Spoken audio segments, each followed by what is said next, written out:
tous les cadres habituels se délitent.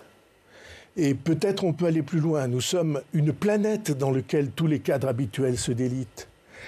C'est ce moment-là. Et quelle est notre responsabilité, en tout cas la mienne ? C'est dans ce monde où tout se divise, d'essayer de faire les 3 choses nécessaires pour conduire une politique.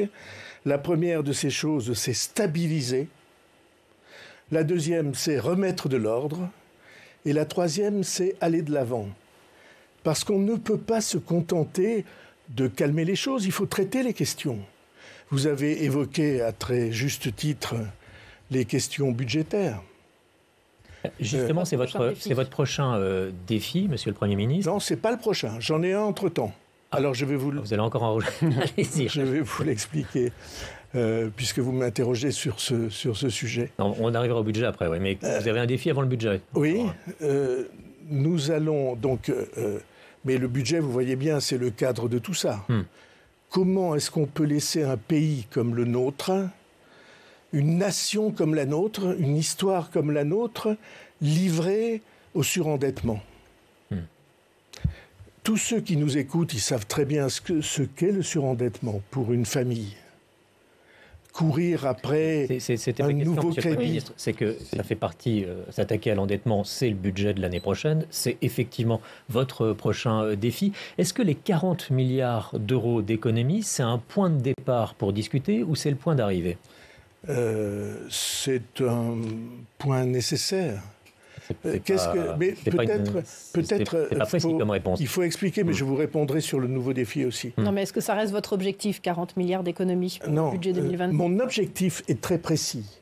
C'est que nous prenions une pente des dépenses publiques qui nous permettent de nous retrouver dans 4 ans à un niveau tel que la dette n'augmente plus. Et est-ce que le point de cette pente, c'est 40 milliards d'euros d'économie l'année prochaine ? C'est 4,6 comme objectif de déficit. C'est-à-dire, actuellement, ça correspond à 40 milliards. Quand j'ai été nommé, nous avions presque 6% de déficit pour le pays. 5,8. On va passer cette année à 5,4. Et c'est très difficile. Parce que tous les jours, vous avez vu qu'hier, on a eu une alerte officielle sur les dépenses François Bayrou, sociales. Les 40 milliards sont un objectif intangible et à tenir. 40 milliards, la pente que je décris, c'est ce que nous allons suivre et atteindre, je l'espère. On va faire tout ce qu'on peut, mais on ne sait pas s'il n'y a pas une guerre, on ne sait pas s'il n'y a pas une crise. Mais ceci est notre objectif. Vous avez donné un rendez-vous au pays dans 15 jours. Oui. Où vous allez annoncer les grandes mesures. Je vais annoncer exactement ce qui me paraît nécessaire de faire. Et ça sera tout sauf simple.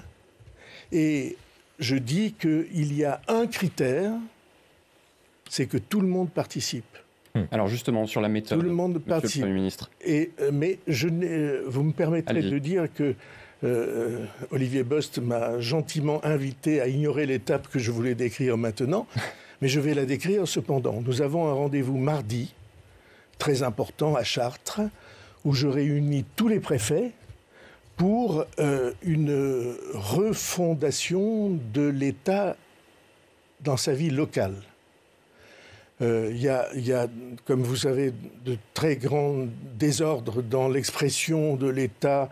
Il y a 1000 interventions, 1000 agences, 1000 organismes qui ont chacun leur propre logique et leur manière de voir les choses, qui se parlent très peu entre eux ou pas du tout entre eux. Il y a des ministères qui conduisent chacun leur politique. Et vous allez annoncer une grande réorganisation ? Absolument.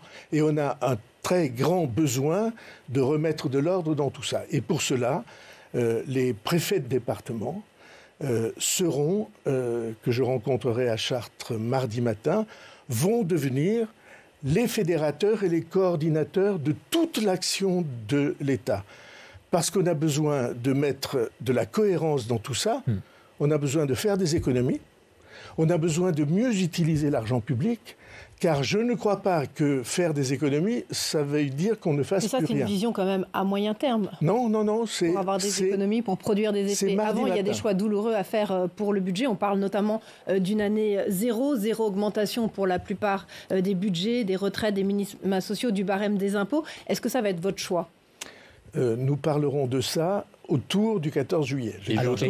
Après le 14 juillet. Ça sera probablement le 15, 16 ou 17 juillet, quelque chose comme ça. Un mot sur la méthode tout de même. Est-ce que vous allez chercher un accord avec les partis politiques comme l'avait fait Michel Barnier lors du précédent budget, ou alors vous allez poser vos objectifs et laisser les partis politiques prendre leurs responsabilités sur ce budget, quitte à ce que ça ne fonctionne pas? Quelle est votre méthode sur cette épreuve, cet Himalaya qui se présente à vous? Merci de rappeler la définition que j'avais faite. Et franchement, au bout de 6 mois et 3 semaines, je pense que c'était assez juste de voir un Himalaya dans les défis qui étaient devant nous. Et je vous rappelle, l'Himalaya, c'est une chaîne de montagnes avec une dizaine de 8000 mètres. Et donc, est-ce que je vais rechercher les accords? J'ai toujours pensé que c'était en rassemblant les gens qu'on pouvait avancer. Je pense qu'un pays comme le nôtre, dans l'extrême difficulté où il se trouve, il est en proie à des dizaines de forces de division. Il y a des dizaines d'organisations de toute nature politique qui ne veulent que le fait qu'on se batte les uns contre les autres, qui pensent que la France, c'est un ring, un champ clos dans lequel, par exemple, les syndicats et le patronat doivent s'affronter et les uns gagnent ou les autres perdent. C'est ce qu'on a vu dans les commentaires autour du conclave. Et puis, à l'Assemblée nationale, vous voyez qu'on voit des forces politiques, et certaines de manière choquante, des forces politiques qui veulent abattre leurs adversaires ou ceux qui ont des différences avec eux. Je pense exactement le contraire. La France, ce n'est pas un ring de boxe, ça n'est pas un champ clos dans lequel les uns doivent battre les autres.